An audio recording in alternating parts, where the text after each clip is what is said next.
Might as well try this now. That's the picture of me behind me when I was 16, 17. Probably more like 17 for graduation from high school. And about 10 years later, I was 26. And it was a year after our grandmother died. Our grandmother died at the age of 86 in 1987. She was born in 1901. And it was a good thing that she had been in my life, because she was the very solid foundation for our family. But when she died, a lot of what happened seemed like she'd been holding up one of those mobiles of, say, the entire family. And when she died, it all crashed to the floor, kind of splintered and split, and it seemed like everybody had gone crazy. One pivotal thing was Mom. She accelerated her drinking even more, if that could be done. She had really started doubling up her drinking when I was about 14 years old, when she said to me that we couldn't afford horseback lessons, equestrian lessons for me anymore. And soon after that was done away with, she doubled her drinking, meaning she got 2 bottles of Johnny Walker whiskey and hid them in her closet. I guess along with a Mickey of Johnny Walker. She was an alcoholic, and just she knew it. But what influenced her drinking was something I only discovered later on, and that was the Valium that she had been taking since 1963. And it was issued then, and she would take at least 2 of those a day. There might have been other medications as well that she was on, but the Valium was not a benign drug.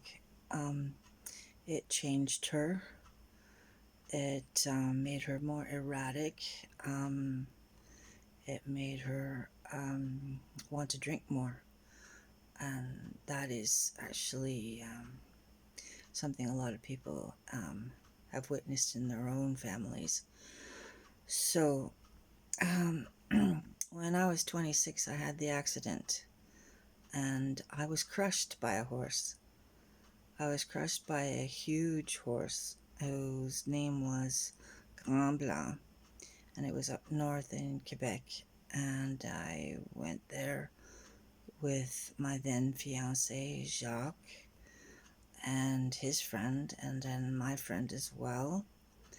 And these people are way in my past, and I don't speak to either of them, or they don't speak to me. What it would seem is that the doctors that I was taken to at the hospital, Hôpital Charlemagne in Longueuil, they were residents, and they missed an awful lot of what were injuries in my body. And soon thereafter, though, I left my then fiancé, and I went to the family home in Nova Scotia to be near the water, to actually try to heal a broken shoulder, a pin in my shoulder, in my left shoulder. While I was there, I was advised by a doctor that I had broken ribs.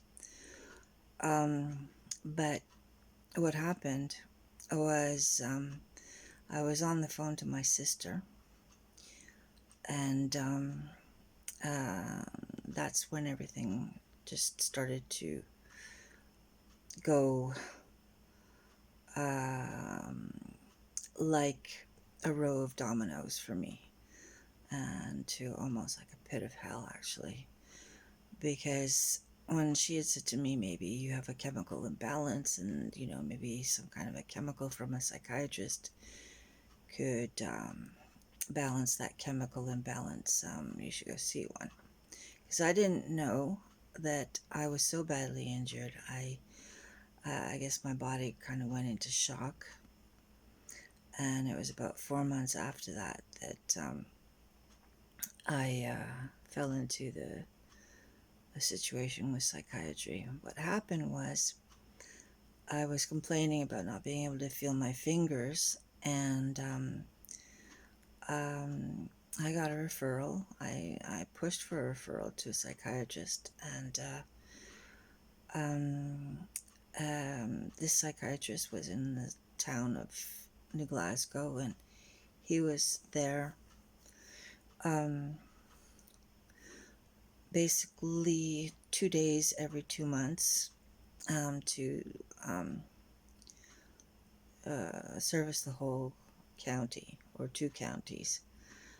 And he landed me with a label wherein he could start me on drugs, psychiatric drugs, which I have maintained in my first and last video that um, these are very harmful to the brain. They cause cognitive loss and so on. Well, they're brain disabling drugs. In fact, they disable the brain from feeling the body or even feeling. There are very many documents and videos by friends in the groups that I'm in on Facebook, and the movements on Facebook to help those uh, who are suffering with the effects of psych drugs and the effects of withdrawing off psych drugs, because most people who take these psych drugs do find that their cognitive abilities decline so fast that they want off the pills. And there isn't an awful lot in mainstream medical understanding that the withdrawal of these psychotropics and antidepressants and they would call, I don't know, I'm not going to use anxiolytics, but I've seen that word be made in comments, but all these psych drugs are very, very harmful, not just to the brain, but to the body. Now, the accident happened, and why I have my high school photograph behind me is because later in the last 20 years, I had seen an ear, nose, and throat doctor who said, you had maxillofacial surgery. Well, that means then that you had whiplash. So I have actually had nothing but mishandling by the medical community up into, well, let's say even this year. And I decided to do a second video, basically in my bedclothes, because I'm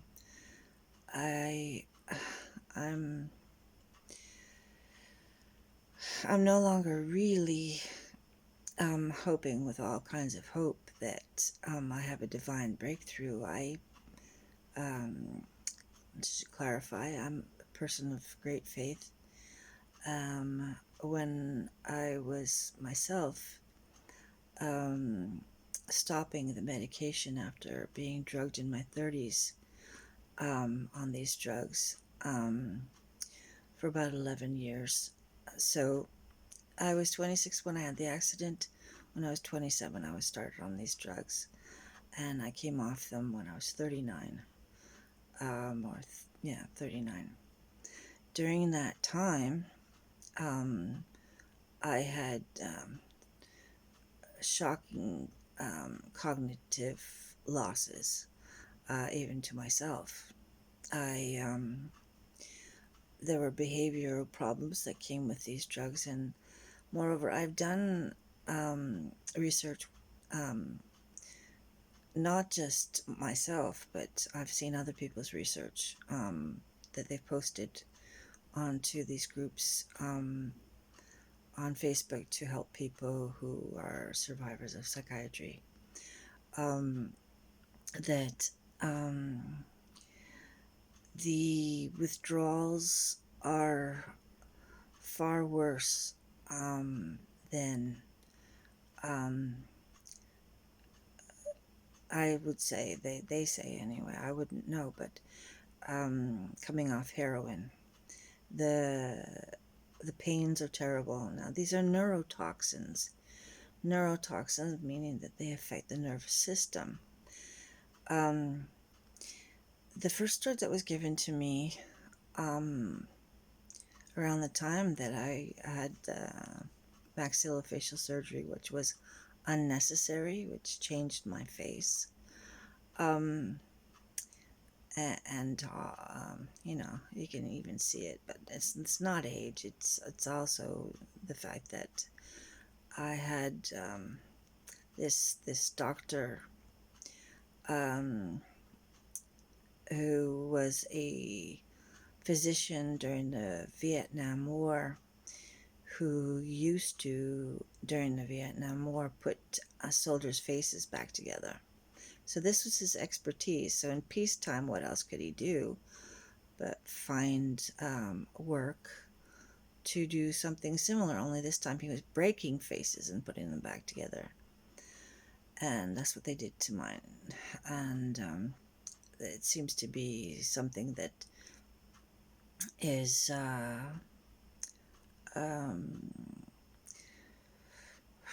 well, I would say the word is like preferred or pushed on to people, and it's really actually a harmful thing ultimately.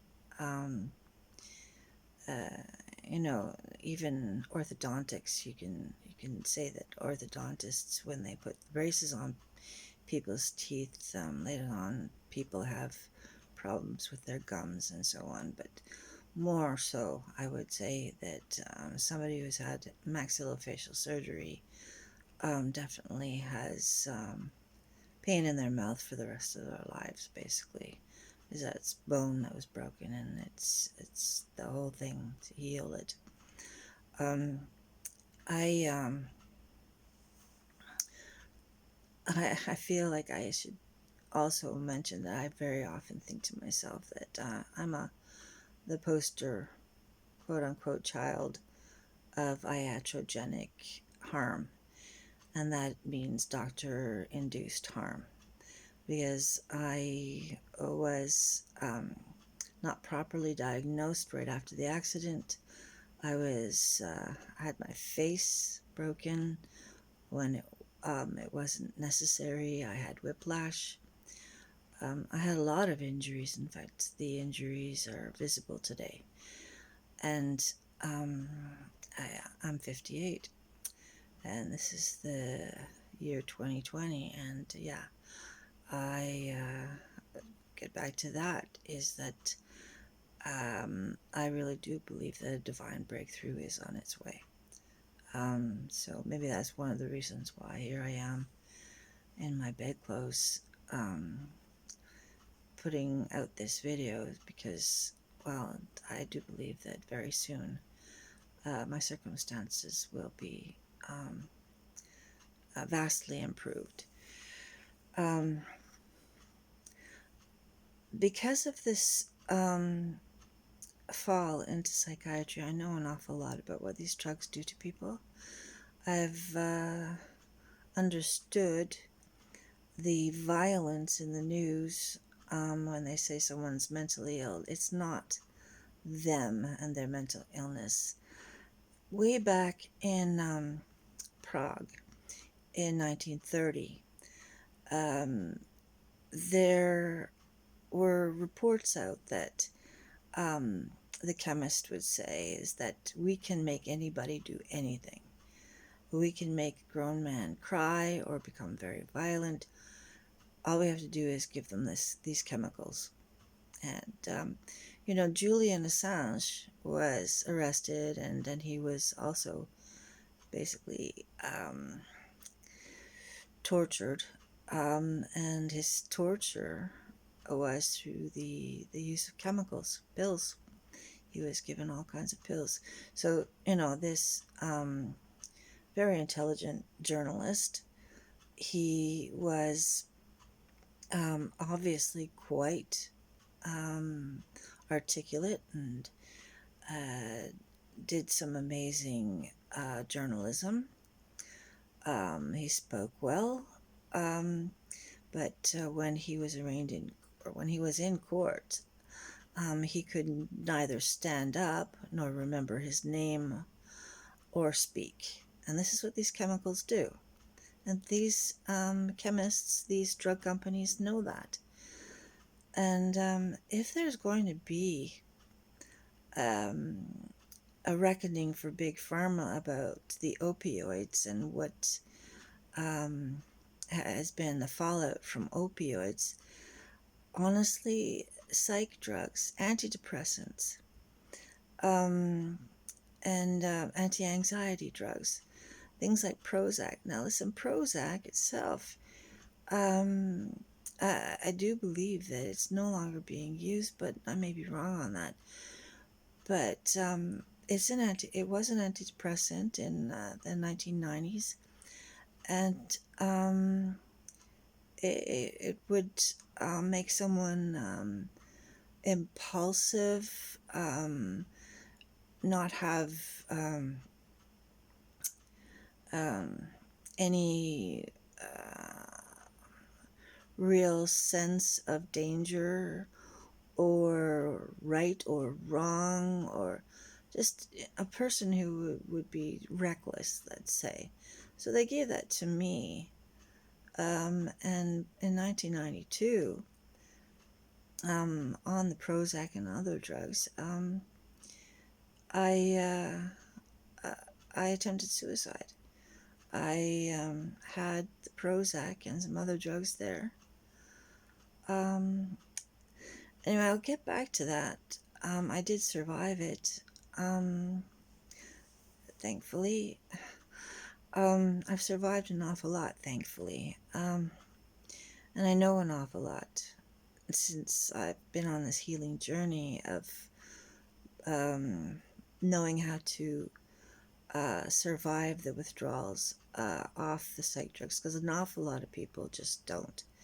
They can't take the immense pain that comes with their nerves being trashed, and the brain zaps, they call them, and other things, and the bees. Someone who's a friend of mine, who cannot come off his drug Effexor, has been without it, and he said that his the sensation without it was these bees all over his body or inside his body. Now, akathisia is something that is a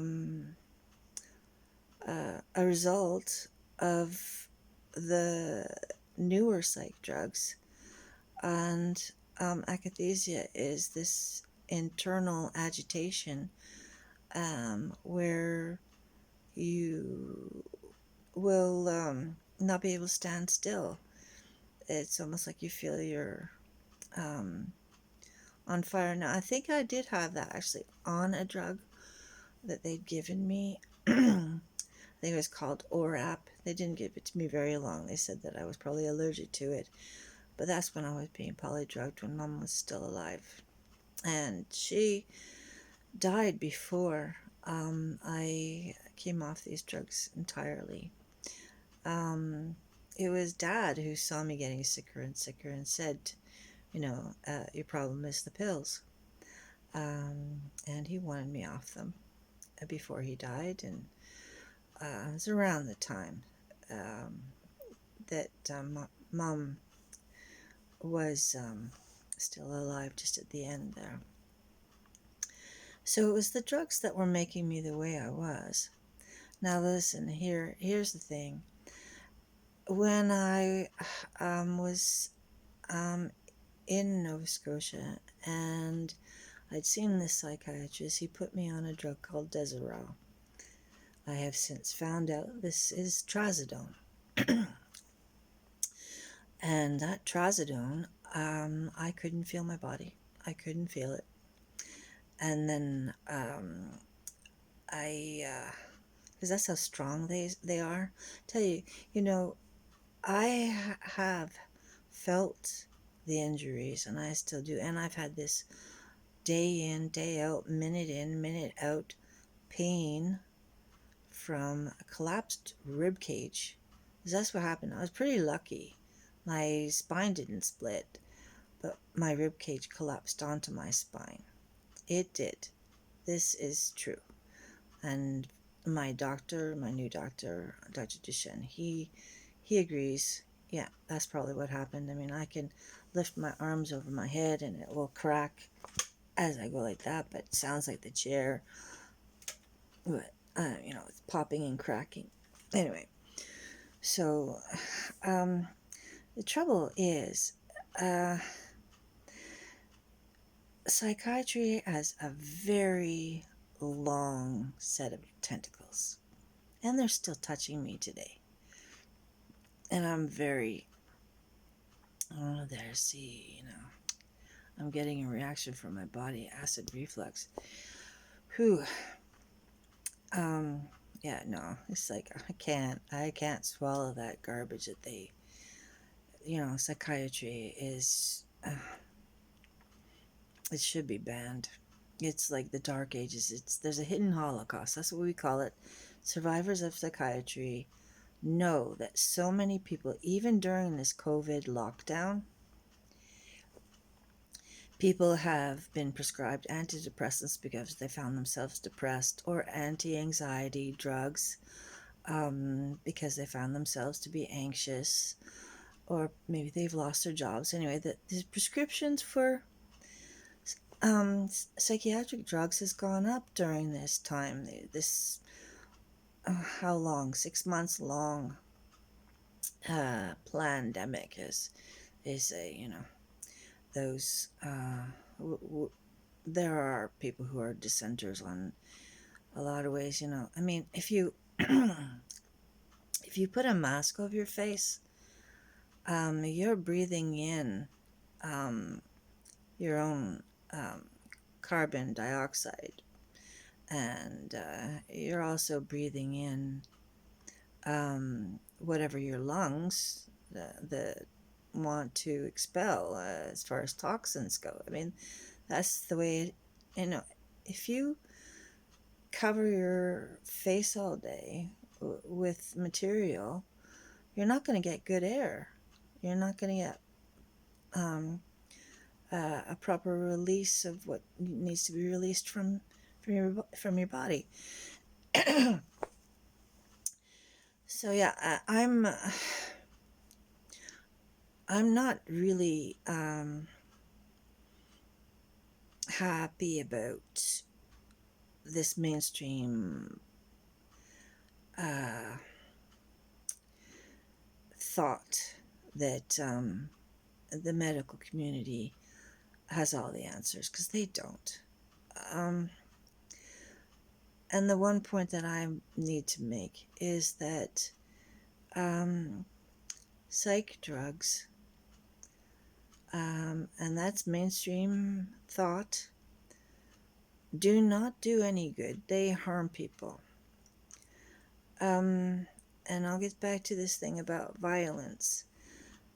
Um, Close to my own life, I was near a neighbor whose brother was put on psych drugs for his depression. And there was one night I was coming home, and this was years after I'd gotten off the psych drugs myself. In fact, I'd seen this young man come into the hallway because through the stairwell, and he did not look like a nice young man. He looked not only angry, but murderously angry when he was staying with his sister. But it was the psych drugs. That was what I know, and so many people who are survivors know that the psych drugs cause these behaviors. Speaking of violence, this young man, um, this neighbor of mine told me she was sitting in the courtyard on top of a pile of snow, and I thought, well, that's unusual. So I asked her what's wrong, and she said, you'll see it in the news.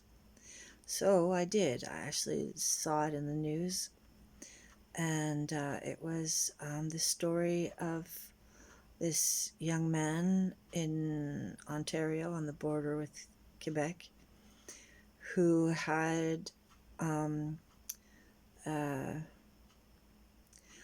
now here's the thing too, is if you go off these drugs immediately, you're going to have terrible symptoms, and that's the toxins that your body is trying to release, but it's rising and your organs are having trouble um, releasing all that toxic load. And so and your brain is trying to heal as well, and you can heal off these drugs. You can you can survive off these drugs. It's not a death sentence. But if you stay on them, it is a death sentence. You will die 25 years earlier than you would have if you stay on these drugs. Now, I don't know how long I've got to live. I've been without these drugs for well on 20 years now. It's 19 anyway. Let's put it that way and to be accurate. 19 years I've been free of psych drugs. It took 5 years of hellish withdrawals. This young man, either on the drugs, most likely I would say on the drugs, because psych drugs, okay, psych drugs make you psycho. They just do. They make you psycho. And you can tell somebody who's on psych drugs because usually there's a physical symptom called tardive dyskinesia. And what happens is their tongues will either dart like that from side to side in their mouth, or one really bad individual, he's a very elderly man, and I didn't think that he could speak. He had a young man with him to go to the nurse at the CLSC, and I was watching him, and I could see that was his brain stem. Your tongue basically is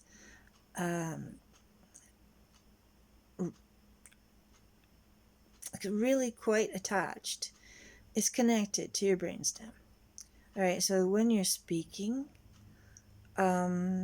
you are wiring your brain with the words that you speak. That's another thing that, as far as my healing journey that I know about, is that when you talk to your body out of a place of love, you can heal your body. And your tongue is really a very important organ. So when we're communicating, when we're communicating, um, it's um, important to speak wisely, right? Not only to ourselves but to others, because this is the other thing that I learned is very, very true, is that what's inside of you will manifest outside of you. So what you speak out will come back to you. So, speak love kind of thing. Anyway, I digress.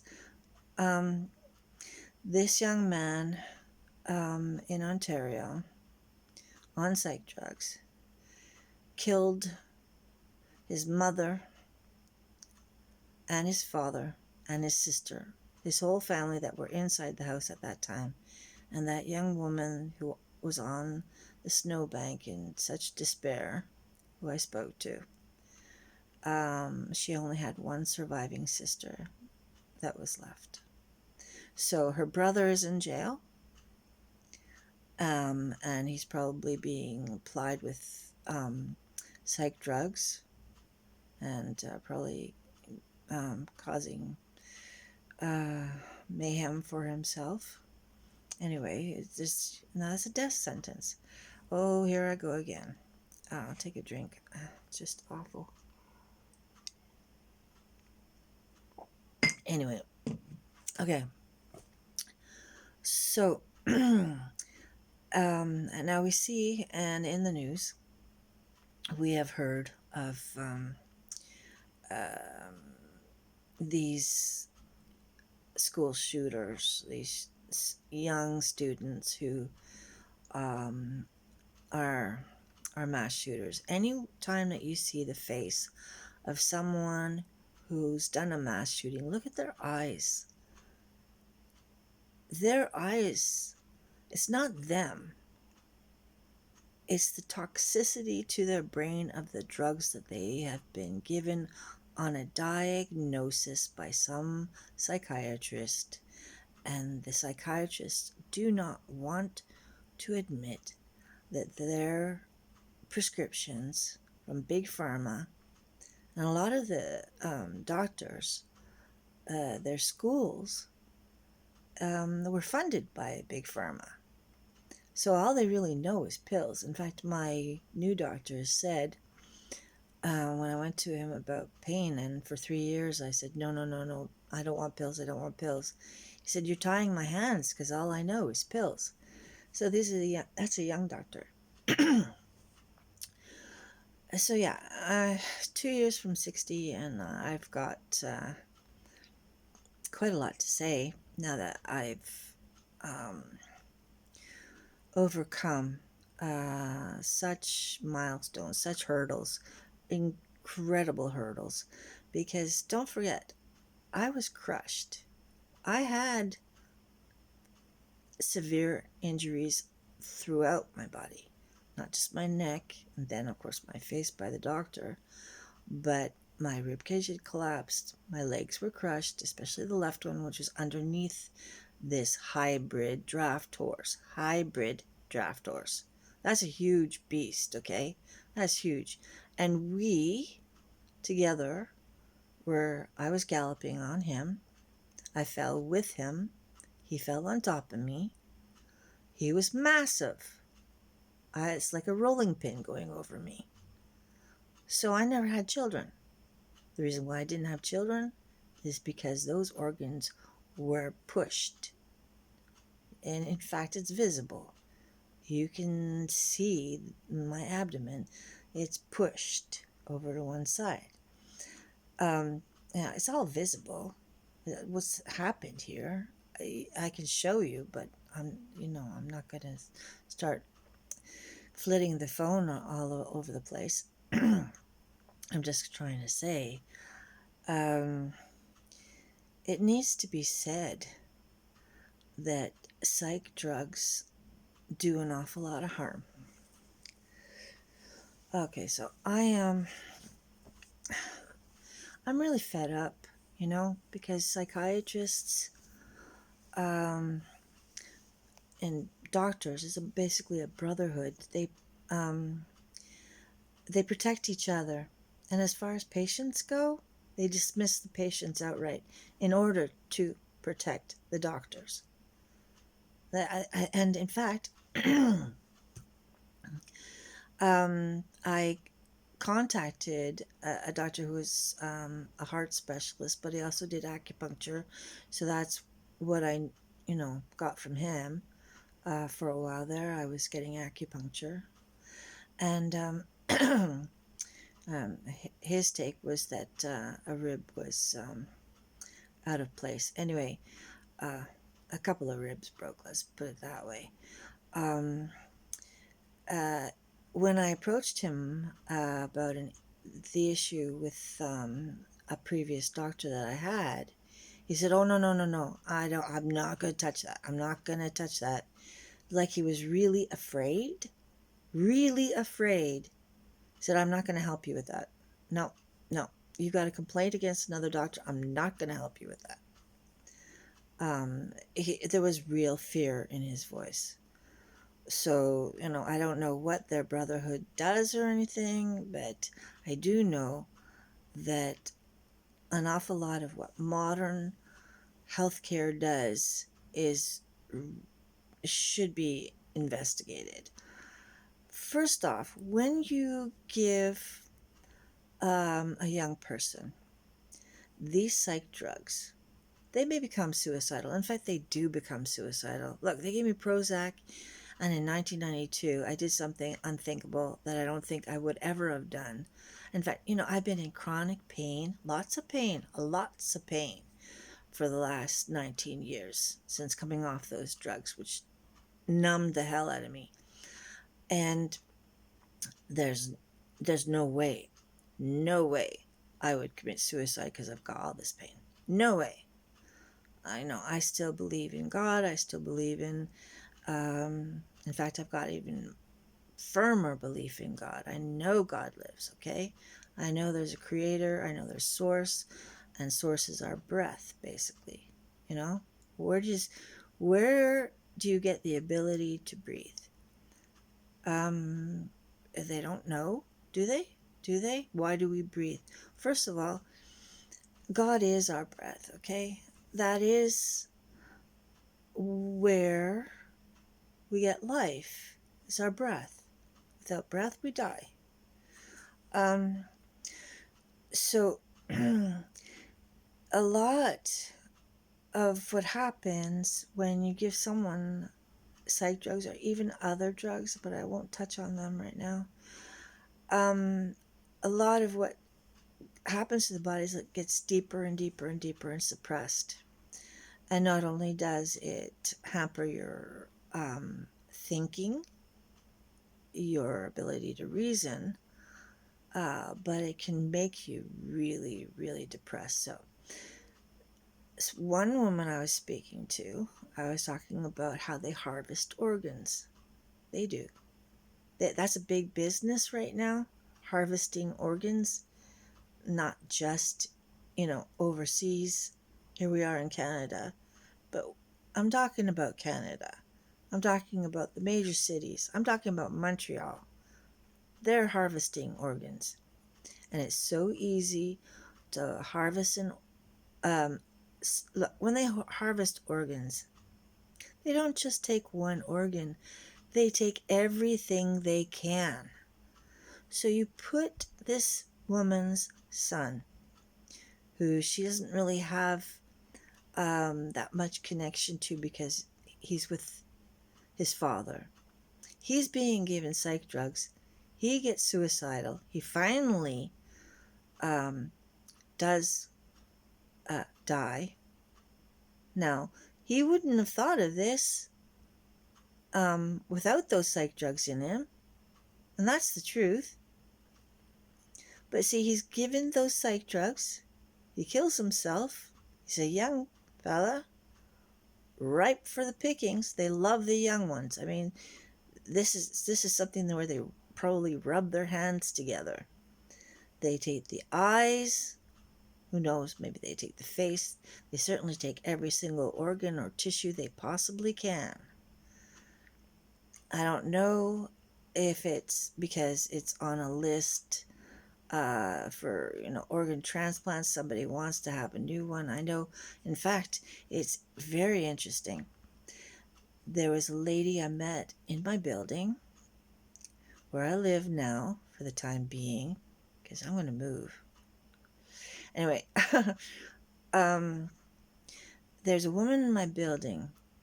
I saw her before she had her transplants. She was grizzled gray. The head, the hair on her head was gray and, wiry. And she looked slumped over and like near death. This same woman with a new liver and a new kidney, she's got a full head of healthy, young, dark hair now. These were her filters. She's got really good filters. So the young people are prime. Okay, they want their organs to transplant into people who are on waiting lists. But moreover, um, they probably just harvest them and keep them um, for whenever it's needed. Because when they harvest the entire body. It's not just one organ. No, if there's anything useful, they're going to harvest it and freeze it and keep it and transplant it or whatever they do with it. I don't know. I'll tell you something. There's something very dark and sinister about our medical communities.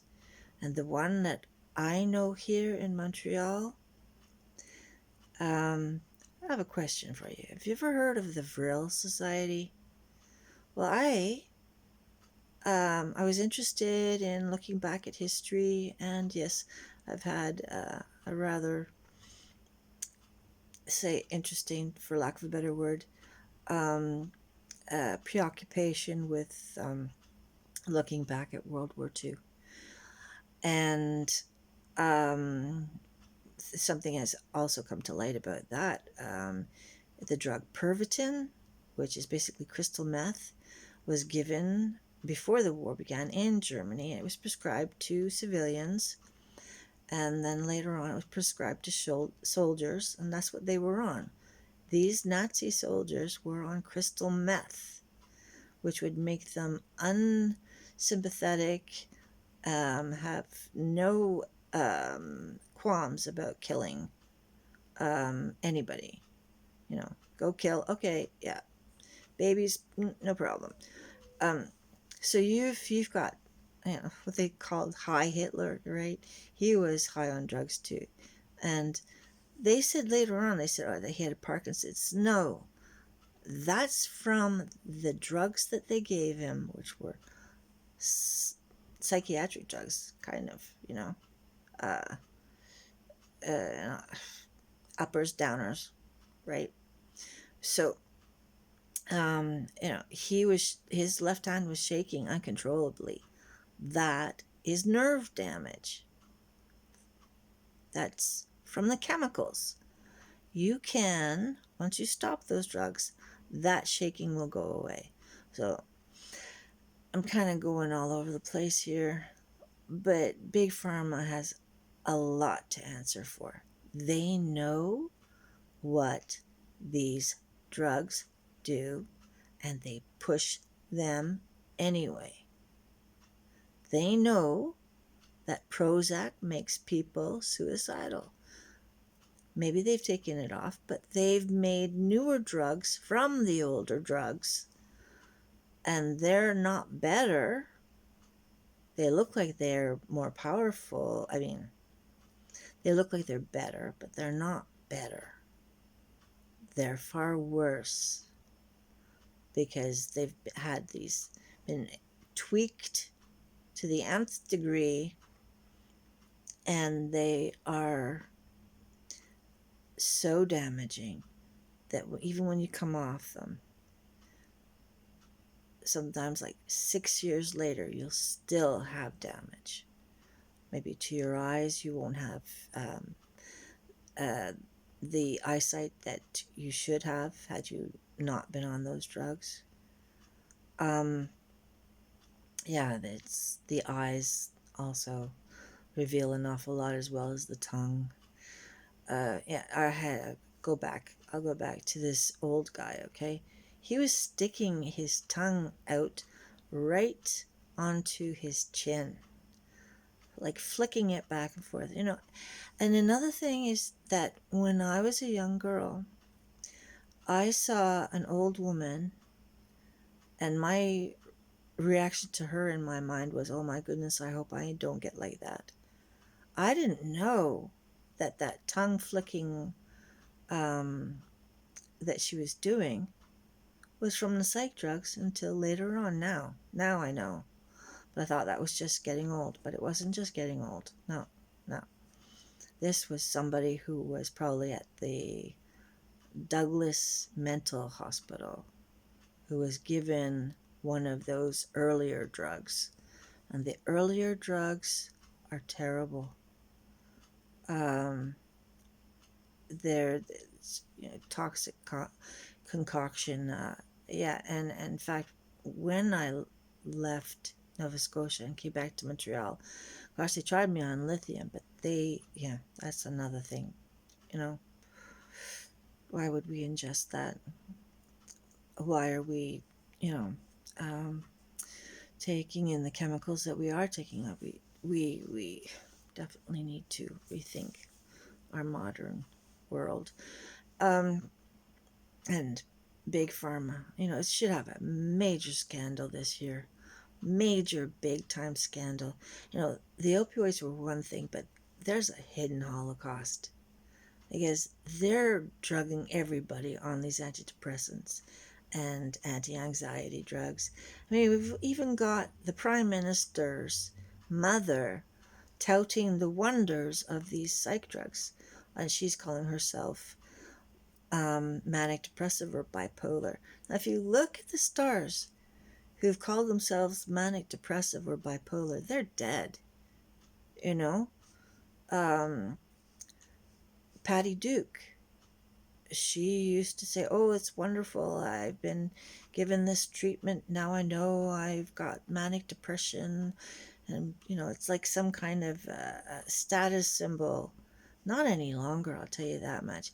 And we're trying to push this tolerance of mentally ill people. Well, the mentally ill people are mentally ill because of the drugs, because of the pills, because of the prescriptions that the psychiatrists are giving out. Their brains are toxified. These are neurotoxins. It causes brain damage. It used to be you call a psychiatrist a shrink. Why is that? They actually do shrink your brain when they give you these pills. That is measurable. It's measurable. Brain matter shrinks on these psych drugs, but you can recover off them. Once you stop them, your life will get better. Your life will improve when you get your mind back. Your mind is your major tool. Every organ in your body is a wondrous gift. And to have a clear, reasonable mind, free from benzodiazepines, especially when you're a senior. Now, I guess you could call me a senior, but there's something inside me that says, not yet, not yet. So, I know that the benzodiazepines that are given to seniors causes them cognitive decline really quickly. So, ipso facto, these psych drugs, these benzodiazepines, anti-anxiety drugs, antidepressants even too, yeah, but benzodiazepines are like the Valium, a sedative that was given to my mom, given to lots of people, but since they've given other, what came after that, Ativan, um, little pill, big body, little pill. My God, what's gonna do? Does a lot, that little thing. And Xanax. Now they sell these things on the street, don't they? But now they've got the newer drugs out. The newer drugs that I don't really. Oh, here goes the acid reflux again. I can't stand this topic, but I have to talk about it. Take another drink. Oh, I could go and grab my Tums, but yeah. I have to get up. Now, I want to continue with this. See if I can get to this. Now, look, the tentacles of psychiatry are very long, and they're wrong. Now, you will have somebody who was diagnosed in the past on those drugs come off those drugs, become normal, and still be called that. You can't get these labels off you. Well, yes, you can. Yes, you can. Because people around you know that that label doesn't stick. It's not you. So, you cannot put a label on a package if that package doesn't contain what the label says it is. On the psych drugs, though, when they give you multiples of those and you see the brain damage, because you'll see a person going, with their tongue, and not just once, okay? Like that all the time, back and forth. That's brain damage because it's attached to the brain stem, and that's where these drugs go and hit the hardest. And it basically directly, massively, is the brain stem. The brain stem. That's a big deal. That's a really big deal.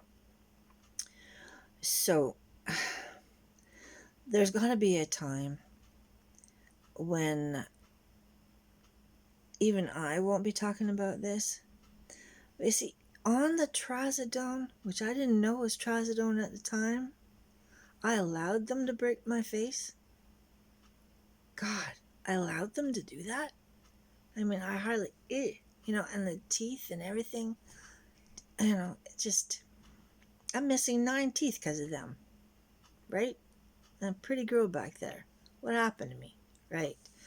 So that's something I could talk about too. On the psych drugs in my 30s, I got married for a second time to someone I did not see as who he was. It didn't last very long,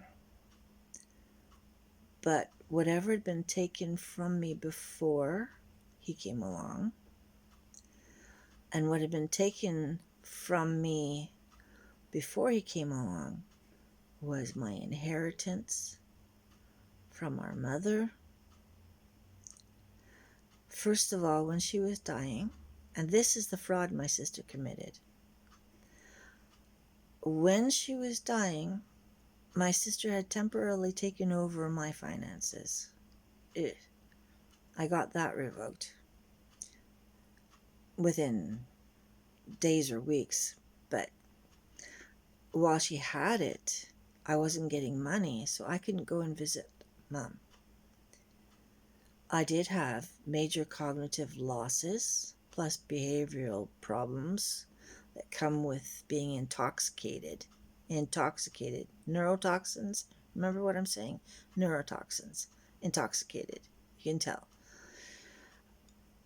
When I was not myself and having behavioral problems and cognitive problems, and called something I was not, and Mom was dying, I didn't have the money to go visit her in hospital.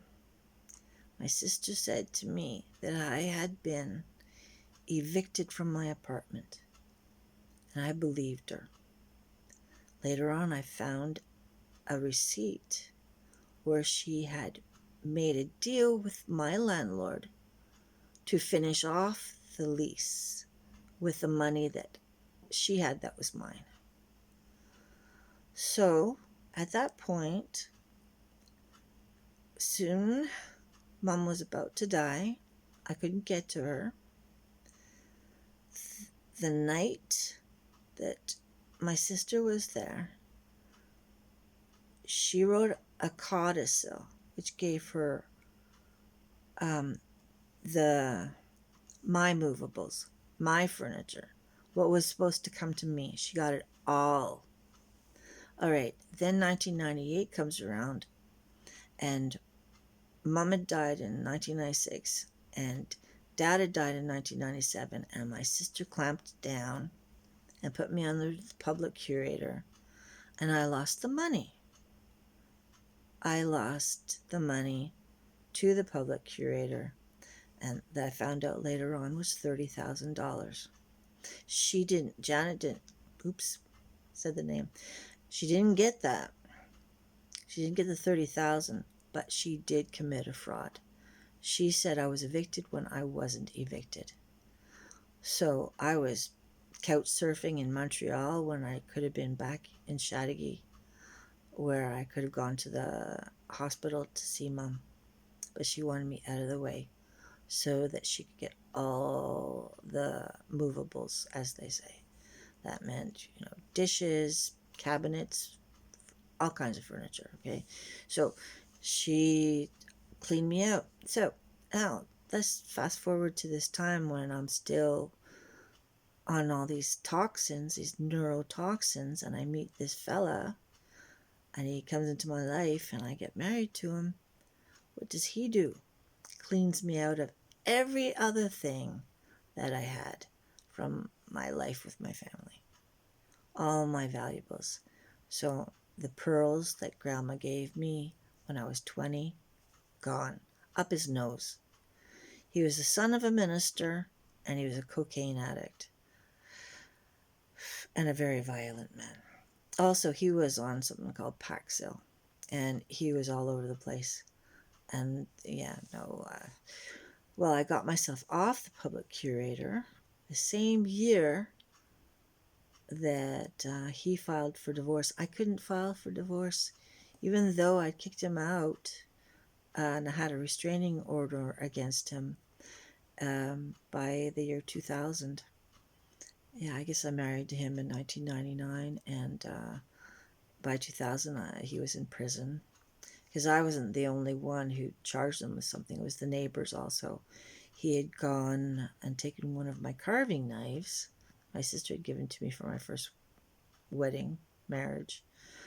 And he ran after the roommate of the neighbor, not the woman whose brother did what he did, but another neighbor on the same floor, with the carving knife. Very violent guy. So the neighbors also charged him too, so I wasn't alone. But I did have a restraining order from him. But he cleaned me out of all the gold jewelry I had.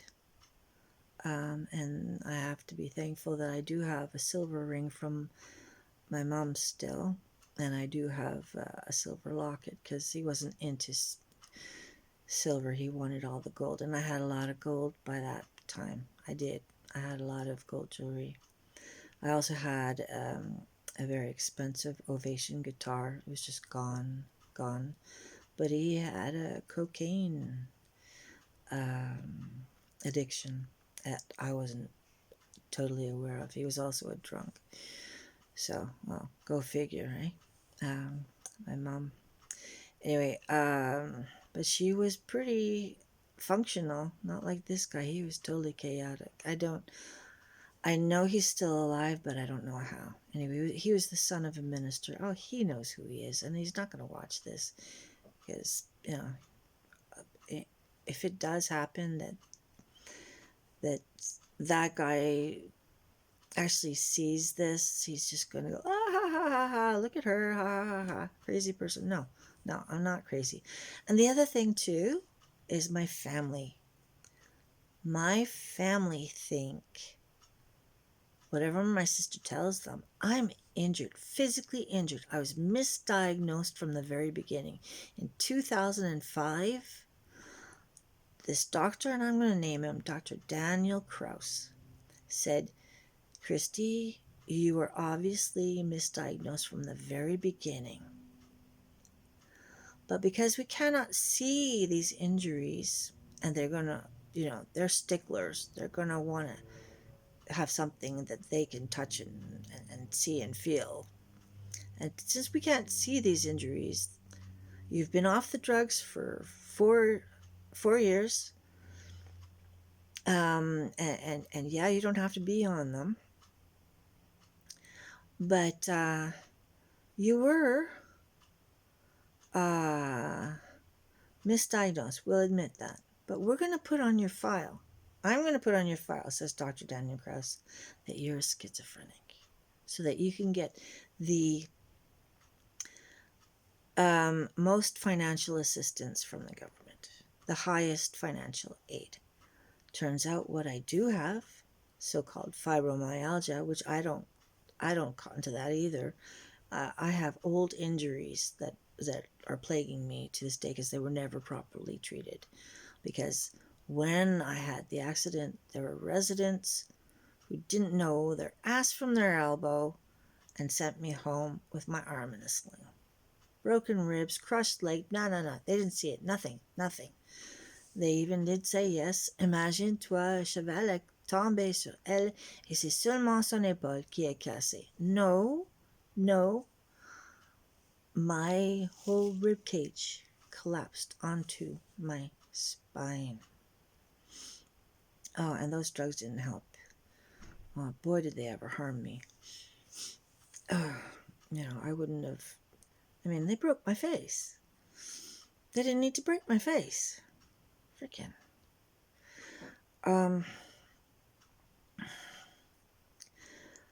I see modern medicine as being a far cry from what it should be. But they're so far towards the side of darkness, it isn't funny. Because they like what they do. They like plying patients with drugs that numb brains and make people depressed enough to kill themselves so that they can harvest the organs. How dark is that? And that's just one part of this modern medical system that we have. So let's put it this way too. In Montreal, we have the Vril Society. I looked it up. There is one in Montreal. Who are the Vril Society? The Vril, I don't know what their practices are, but I do know what Satanist practices are, and I do know that I have met at least one doctor who is a Satanist. At least one. My first introduction to this world that's here in Montreal was when I was 18. Oh boy, that was quite the year. That was at Clifford Park's time too. There was an organist at that same church, St. Andrew's, and he was a Satanist. And now I know more about these awful things that they do. So, there's a lot of great dark practices. There's great darkness in the medical community here in Montreal. It's very dark. And it's bad, and it's wrong, and it's evil, and it dismisses patients to protect itself. And that's what they've done in my case as well. But it can't last much longer, really. It just can't.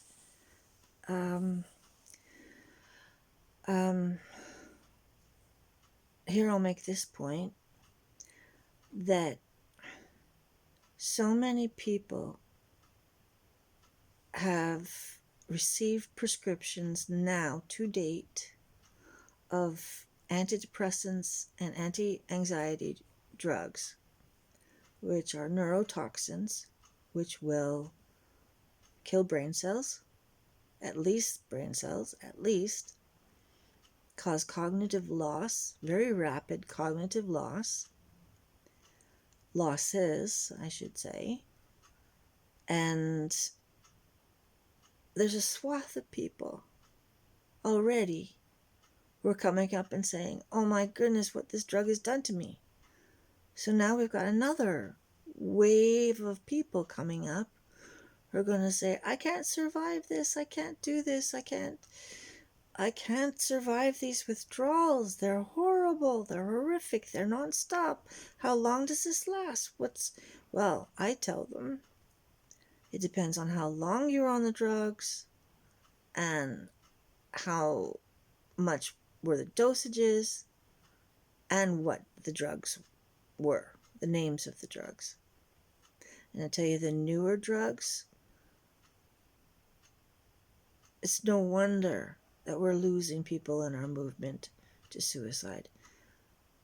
They are so detrimental that the amount of pain, I'm telling you that it's worse than coming off heroin. I'm saying this is a fact, yeah.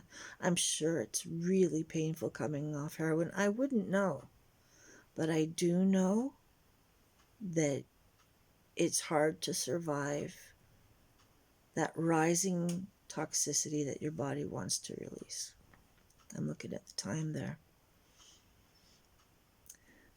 So your body's natural impulse is to push out foreign invaders, and these are toxins. And when it gets a chance to right itself, it's going to start pushing them out. So your organs, your filters, will show signs of struggling. So you have to support that by diluting the effects with water. Water is our best friend at any time on any physical healing journey. Good water is our best friend. So you can dilute the effects so that your organs don't struggle so much. But I know what it's like. In fact, when I came off those drugs, I was one of the first, or maybe the only one, who did at that time, back in 2001. And others who I'd said it to, that I'd come off them, said, well, you're very, very brave. And yes, I was. Plus, I had the physical injuries, which were causing scar tissue, which was causing blockages where a lot of the chemicals would lodge.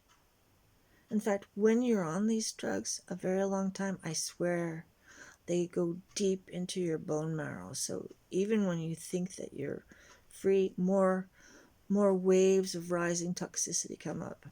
Now, what they call it in the groups that I'm in are waves and windows, because you do get some relief. There's like a layer. When you're on a healing journey, you have intense pain, and then it goes away, and then the next time it's not as intense, that kind of thing. It's like, you've thrown off a layer, and then more healing can come. to this day, I'm being called something I'm not. The police think that, and some other people think that. I've been trying to get this label off my medical file for quite some time. I've tried and tried and tried.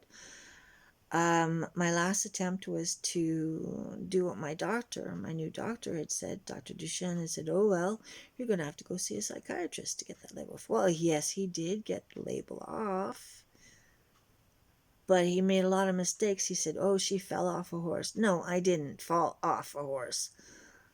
I was crushed under a huge hybrid draft horse, a big animal, crushed under a horse. That's one thing he got wrong.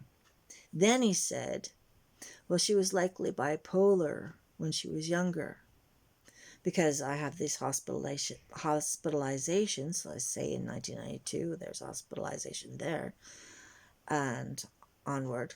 When I was on those drugs, I was being hospitalized, but it was the drugs. It wasn't me. I don't have that. Then, of course, my beloved friend, I put at the top of my list all the time, she has a mutual friend, but she's more her friend, so I don't have her as my friend still from high school. When I was in Nova Scotia, I was there for a year, a school year, and this woman says I'm bipolar. She's bipolar. She's saying she is bipolar. But I look at her eyes, and I look at her and I say, sorry, dear. It's not you. It's the drugs.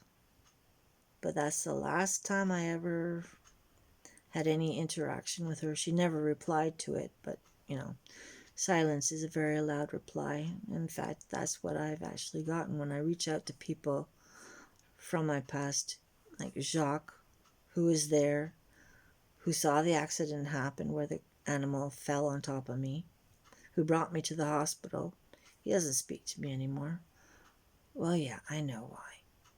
I broke his heart. I devastated him when I left him.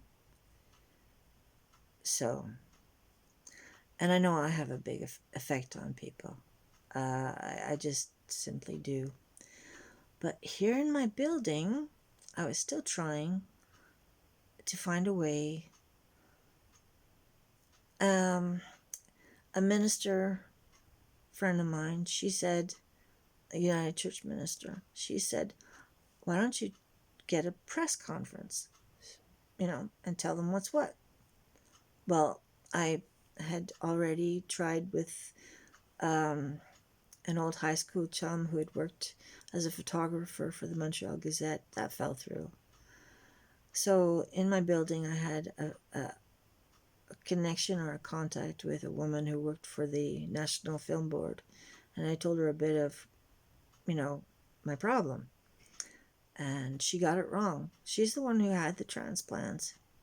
So she's been on Dilaudid and so on. So, it's probably, one of those foggy brain times where she didn't hear me right. But she informed a friend, and she's no longer friends with that friend, but that friend is spreading rumors around the building where I am, going, psst, psst, psst, psst. This woman's schizophrenic. This woman's a schizophrenic. She's bad. She needs to be put out of the building. And so I've got people who I pass in the hallway and they look at me, like I've got two heads. There's a misunderstanding here. I know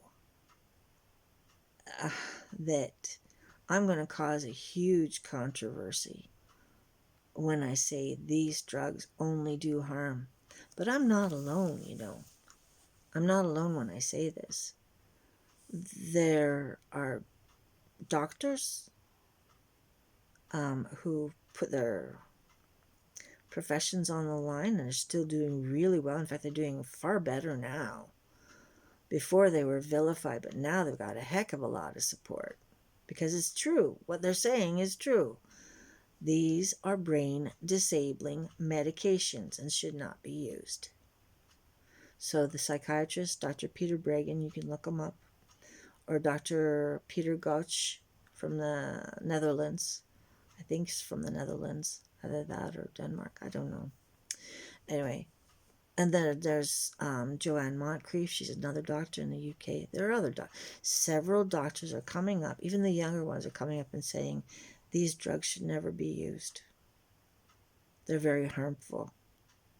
Very harmful. When you say very harmful, how harmful is that? Well, if you give a young person, they say, someone, well, how old was I in 1992? 30. Let's call that young. I could have died. I took Prozac, tried to commit suicide, was in a 2-day coma. I got out of that, and now I'm talking. Okay, I'm talking. And I'd like to talk some more. I'd like to keep on talking. In fact, I'm not alone in wanting to talk against these chemicals. In fact, psychiatry is bullshit.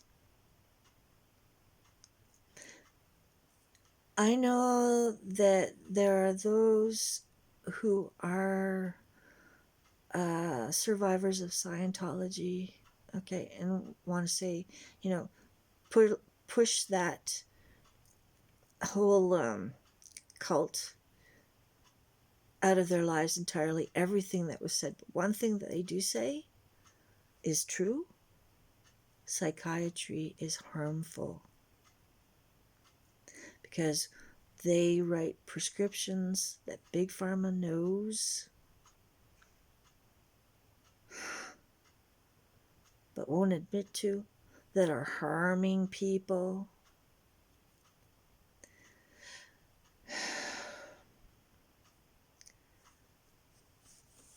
I don't like the subterfuge. There is a hidden Holocaust that's ongoing. These prescriptions that are being given to people during this lockdown are not going to help them. When you give someone a sedative, for a short time and they come off it, they probably won't have that many effects of the withdrawals. But if they stay on it, they could lose an awful lot, even their lives. So from my own history,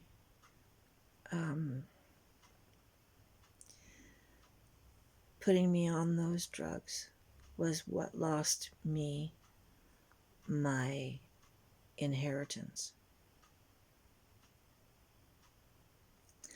Putting me on those drugs was what got me into a very tricky situation with a second marriage that could have killed me as well. So, as I said, 1992, Prozac. Of course, when I got married to my first husband, the very day, Mom, remember the 2-a-day Valium pill popper, said you can take 2 Xanax. I was so totally out of it. She said, take 2. I couldn't stay awake. Now, that marriage didn't last because of the pills. because what it was making me into. And in fact, I have to say this, I never would have married my first husband if I hadn't been on those pills. If I hadn't been on those pills, I wouldn't have given him a second look. Because I knew what he was offering. And I didn't stay with him because he was plying me with those pills. So in 1996, I did try before maybe a few weeks before Mom died. I, on bad advice, tossed all those pills down the toilet and didn't have any. And I had 2 grand mal seizures not long after that. I never had a seizure before, but stopping that medication, cold turkey, I had 2 grand mal seizures. So they are really powerful drugs. I was reinstated and I capitulated to being reinstated. But I did come off these drugs in 2001. And then it was 5 years of hellish withdrawals that I haven't gone into. But they horror stories, honestly. If I told you one day of the effects during withdrawal off those cocktails of psych drugs that they gave me over the course of 11 years, you would not want to go near them ever.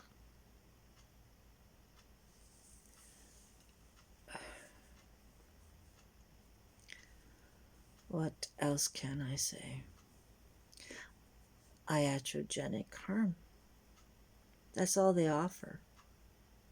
But it's a racket, and they like it, and it's lucrative, and they want to keep doing it. They want to keep plying people with these drugs because not long after, especially if you're a young person,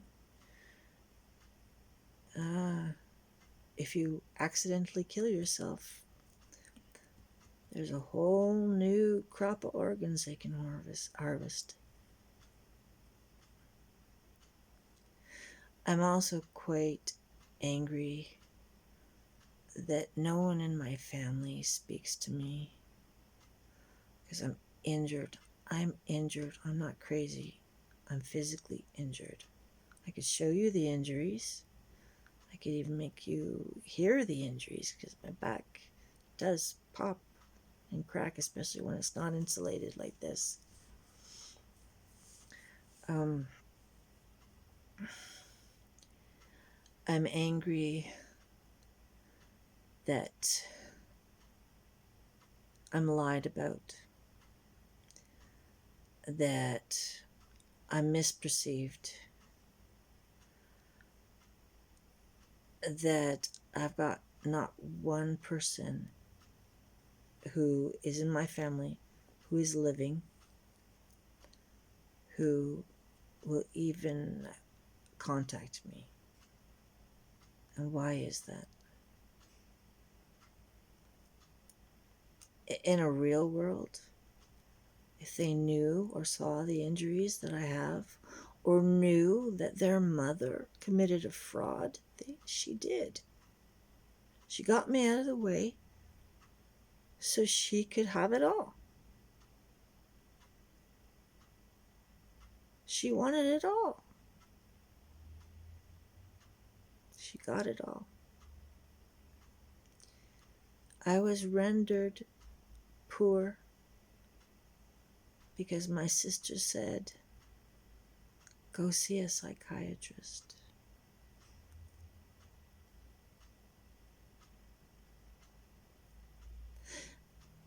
let's put this there too.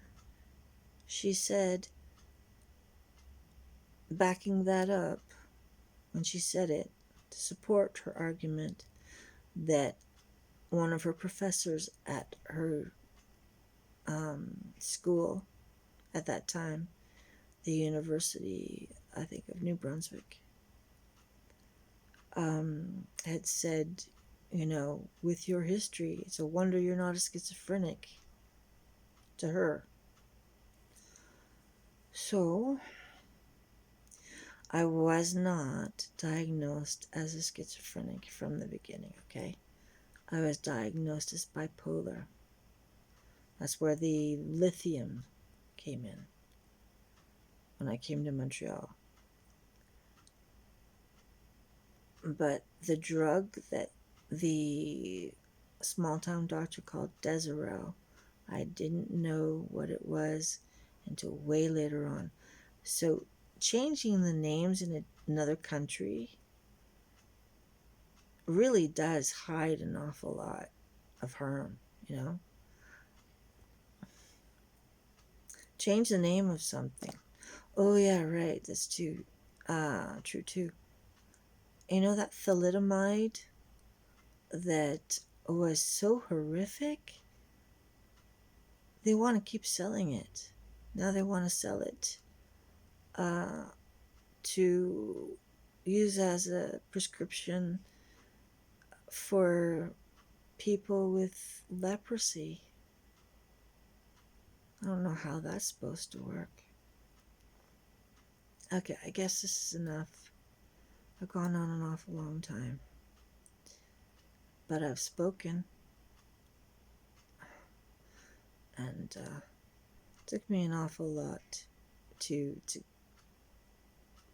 get here. Let's put it that way. Because I've had an awful lot of pain. And the man I am caring for, making suppers for, is declining very rapidly. He was put on a blood pressure medication, and now he can't even remember what day it is, or was, or what time of day it is. I didn't say that it was the blood pressure medication, but I'm not ruling it out. So yeah, I kind of do have a job. I have a couple of jobs. Not getting paid for them, but I am a survivor. Not only that, I'm a kind of a hero.